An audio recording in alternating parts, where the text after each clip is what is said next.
Ako tingin ko yung from 9-line naging 10-line na yung sa China. Imaginary po yan, dapat hindi yan nakilalanin. Madam Chair, paano natin yan gagawin? Imaginary yan. Target po ng China yan sa tingin namin dahil paunti-unti po ang kanilang pag-expand. The bilateral security guidelines between the Philippines and the US actually states, and I quote, dapat tayo ay mag-coordinate closely. Philippines and the US will coordinate closely on the Philippines defense budget planning. Kung kami nagkokonsulta, Madam Chair, sa United States sa aming budget planning, kami po ay humihiling sa kanila ng capability upgrade assistance, batay po sa MDT at iba pong mga cooperation agreements. Pero sa paggagawa po ng ating budget, sarili po nating gawain ito at walang coordination po sa Estados Unidos ito at kahit anong ibang bansa. That's noted, Madam Chair. Kaso nga lang po, ang binasa ko po, ito ay yung Alliance Foundations mismo ng Bilateral Security Guidelines na accessible din naman sa online, both from Philippine and US institutions. Now, Madam Chair, kung yun po yung binabanggit, are we saying na merong mali doon sa Bilateral Security Guidelines? It's just to develop a security sector assistance roadmap to identify priority defense platforms, in order for our modernization planning with the United States and force packages over the next 5 years to bolster capabilities. But that does not imply in Madam the Chair, security yung assistance sinasabi ko roadmap. pong security, parang mali po yung sagot sa akin ng Secretary. Madam Chair, ano po ba yun? Tinatanong ko lang po, sa kasaysayan, nagkaroon po ba ng ganito karami na security? Madam Chair, I'm just interjecting for the previous question on the guidelines. Because okay, tapos na po tayo doon sa bilateral security guidelines. Sabi ko, sa plenary na lang po natin yung pag-usapan, Madam Chair. Intervention po ang US. It is just to coordinate with our modernization po. So it seems, Madam Chair, na ang dating sa akin, meron ba tayong ayaw na sabihin or ayaw natin i-emphasize sa mga Pilipino tsaka sa other countries din when it comes to our defense strategy? Madam Chair, salamat po sa tanong ng ating magiting na kinatawan. Ang ibig ko sabihin nitong 12% ay humahabol tayo sa defense spending na hindi nagawa nung araw. Ay peso delayed now, magbabayad ka ng 3 piso sa susunod na taon kasi walang bansa sa buong mundo na walang malakas na national defense. Yan ang ibig sabihin yan, na humahabol tayo sa kapabilidad ng iba dahil may karera sa palakasan ng mga bansa ngayon, lalo na sa kanilang kakayahan na ipagtanggol ang kanilang teritoryo at kanilang sarili. At ito'y pinagugugulan talaga at pinag-iingatan po namin ang paggugugol. Ngunit ito'y kakailanganin. Kung hindi, wala po tayong magiging karapatan na sabihin tayo ay makasarinlan na bansa pag hindi natin kaya tayuan ang ating sarili. At ito'y work in process. Mahal po ito. Kaso hindi po pwede pagpaliban ito.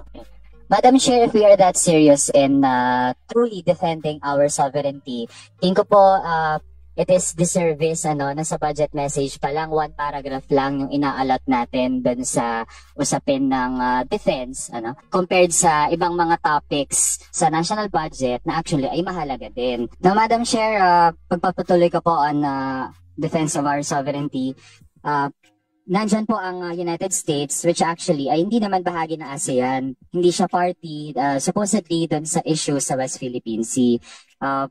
Ano po ba yung magiging way forward natin? Kasi as a young representative, Madam Chair, ang dating po sa akin, it's like we're trying to defend our sovereignty against one country by giving up our sovereignty to another country.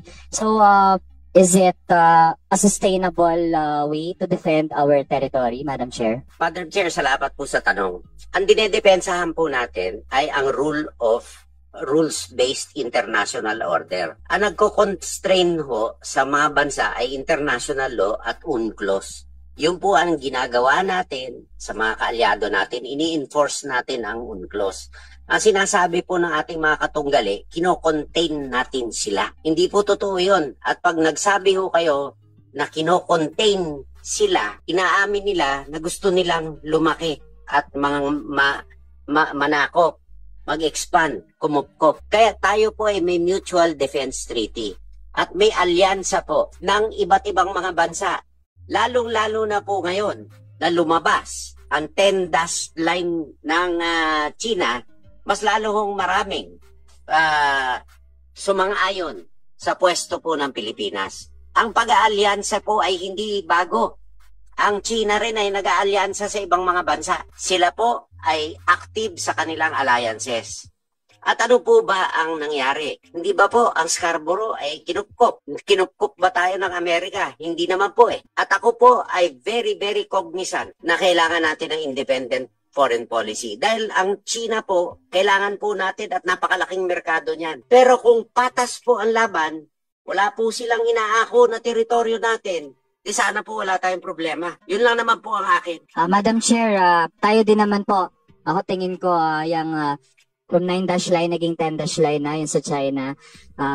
Imaginary po yan, dapat hindi yan nakilalanin. Pero Madam Chair, ang gusto nating mas mapag-usapan pa, Madam Chair, when I say na imaginary, ibig sabihin dapat hindi yun kinikilala kasi walang basis naman talaga yung 9-dash line tsaka yung 10-dash line.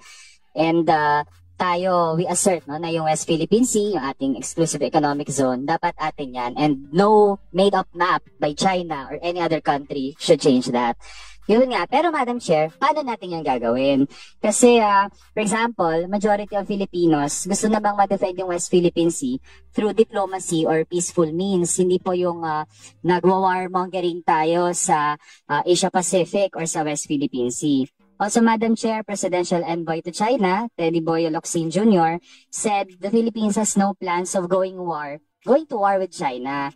Pero bakit po natin hinahayaan yung US na para ba ang footing na ay magkaroon na ng digmaan sa West Philippine Sea? Hindi po ba yan na dangerous para sa atin tsaka sa lahat ng mga kababayan natin?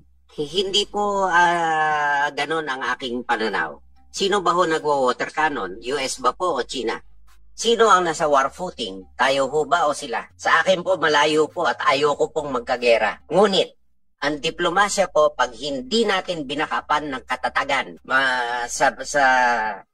sa paraan ng pagkakaroon ng matibay na kapabilidad na tayuan ng iyong sarili, baliwala ho ang democracy, lalo na sa determinadong malaking bansa na may hangarin na kupkupin ang buong South China Sea. Madam Chair, tingin po natin hindi tayo dapat mamili kung sino yung mga bansang gusto nating pigilan sa kanilang mga hegemonic na ginagawa. Kasi China does that, no? Undeniably. Pero decades na rin na ginagawa din yan ng United States sa iba't ibang regions na ating planeta.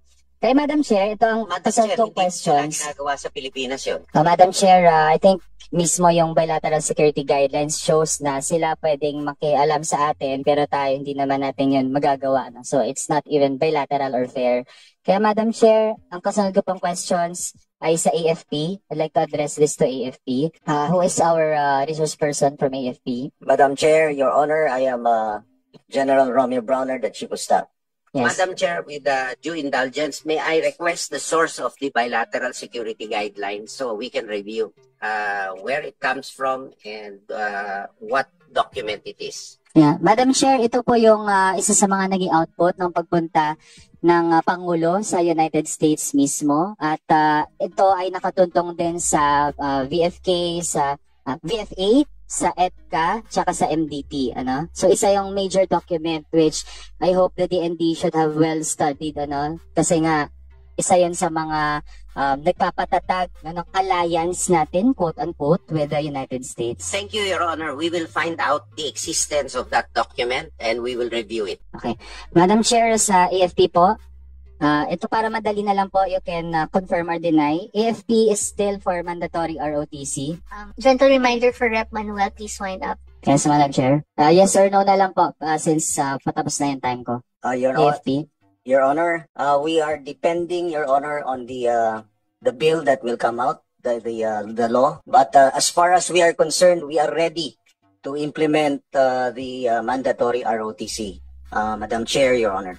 Pero kayo, AFP po, does AFP support mandatory ROTC? Yes, Your Honor. If ever po AFP will be involved in curriculum and instruction dun sa ROTC? We are part of the planning, Your Honor, but the lead agency in the implementation of the ROTC is DepEd, Your Honor. CHED, the CHED, Your Honor. Madam Chair, sa view ng AFP, di ba ROTC will allegedly help sa efforts natin to defend national sovereignty? Tama po ba? Yes, Your Honor. Madam Chair, right now, di ba may threats to national sovereignty? Yes, Your Honor. Madam Chair, these threats need immediate action, di po ba? Yes, Your Honor. And Madam Chair, ngayon stretch ng AFP, di po ba? Right now, Your Honor, we are still capable of performing our tasks both for internal security operations and territorial defense, Your Honor. Pero kailangan yung reserve na mga officers pang dagdag, no, sa manpower ng AFP, tama po ba? Definitely, Madam Chair, Your Honor, kailangan po natin ng malakas na reserve force na mas malaki pa kesa sa regular force, Your Honor. Yun. So, ang dating sa akin, Madam Chair, para bang reserve ka na natin yung mga kabataan. Toy na, Madam Chair, ayun, na di ko lang po gets, no, kasi sinagot naman yung ating mga tanong, nasa priority ng AFP na pumasok sa mga schools natin through mandatory ROTC at stretch palalo yung sarili. Pero for decades, nag-default naman yung AFP doon sa defense ng West Philippine Sea natin. Kasi if ever, Madam Chair, gagastos doon 61.2 billion for the 5-phase implementation of mandatory ROTC. Yung gagastusin po doon, i-allot na lang natin sa Coast Guard, no? Kasi nga immediate action is needed to defend West Philippine Sea.